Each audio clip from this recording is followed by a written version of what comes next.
राहुल गांधी यहां पर पहुंचे प्रदर्शन करने के लिए प्रियंका गांधी वाड्रा के साथ, जयराम रमेश के साथ, पवन खेड़ा के साथ, कुमारी शैलजा के साथ। उसके ठीक पहले क्या हुआ था वो रिकैप जरा देखिए।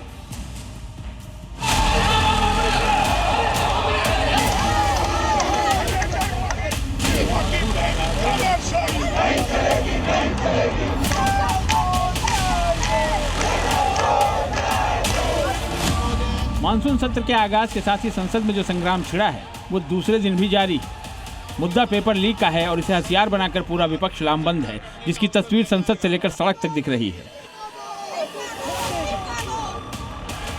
मानसून सत्र के साथ ही संसद का मानसून भी गर्मा गया है। लोकसभा में हंगामा, राज्यसभा में टकराव और संसद से सड़क तक विपक्ष का शक्ति प्रदर्शन जारी है। मुद्दा है पेपर लीक का, जिस पर विपक्ष सरकार को घेरने में जुटा है। राहुल गांधी के नेतृत्व में विपक्षी सांसदों ने संसद से प्रधानमंत्री आवास की ओर मार्च निकाला, जबकि पीएम आवास के बाहर धरना देकर सरकार के खिलाफ जोरदार प्रदर्शन किया। इससे पहले संसद के दोनों सदनों में पेपर लीक का मुद्दा छाया रहा। विपक्ष ने चर्चा की मांग को लेकर जोरदार हंगामा किया, जिसके चलते लोकसभा और राज्यसभा की कार्यवाही बार बार बाधित हुई और आखिरकार दोनों ही सदनों को कल तक के लिए स्थगित करना पड़ा। आज यहाँ जंतर मंतर पे हजारों बच्चे वहां पर आए हैं, वहां लाठी चार्ज हो गया है।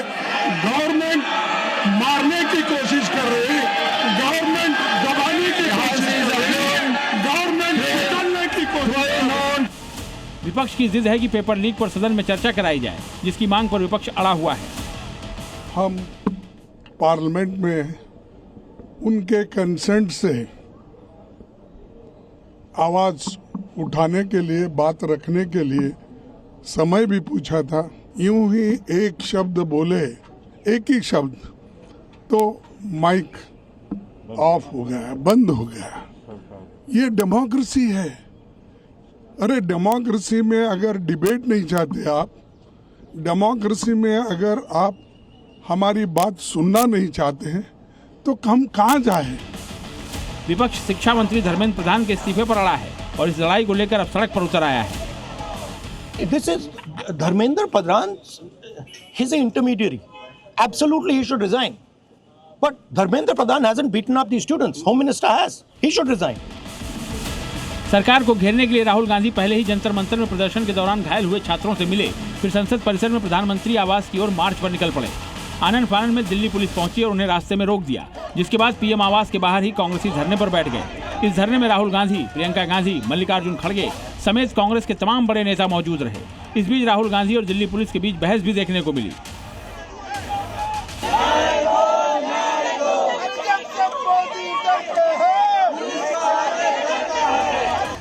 जिसके बाद दिल्ली पुलिस ने कई कांग्रेसी सांसदों को हिरासत में ले लिया। राज्यसभा में ये मांग की है, गृह मंत्री आए, दोनों सदनों में बयान दें, उस पर चर्चा हो।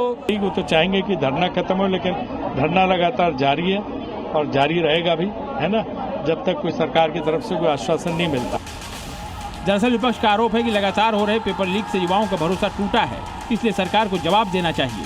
वहीं सरकार का कहना है कि पेपर लीक रोकने के लिए कड़े कानून बनाए गए हैं और दोषियों के खिलाफ लगातार कार्रवाई की जा रही है। अब ये मुद्दा इतना ज्वलंत इसलिए है क्योंकि देश के युवा हैं ये, और ये समझ रहे हैं कि हमारे फ्यूचर, हमारे भविष्य के लिए क्या है। हमारे माँ बाप लोन लेकर मुश्किल से हमें पढ़ाते हैं, हम लोग स्ट्रगल कर रहे हैं। वो ये कह रहे हैं ना होंगे, आपके बच्चे जब पढ़ते हैं तो कितना टेंशन होता है। नीट के एग्जाम के बारे में आदरणीय प्रधानमंत्री जी ने कहा है कि जब पेपर लीक का खबर आए, तुरंत सरकार ने कार्रवाई किया और 13 लोगों को अरेस्ट करके जेल में डाल दिया गया है।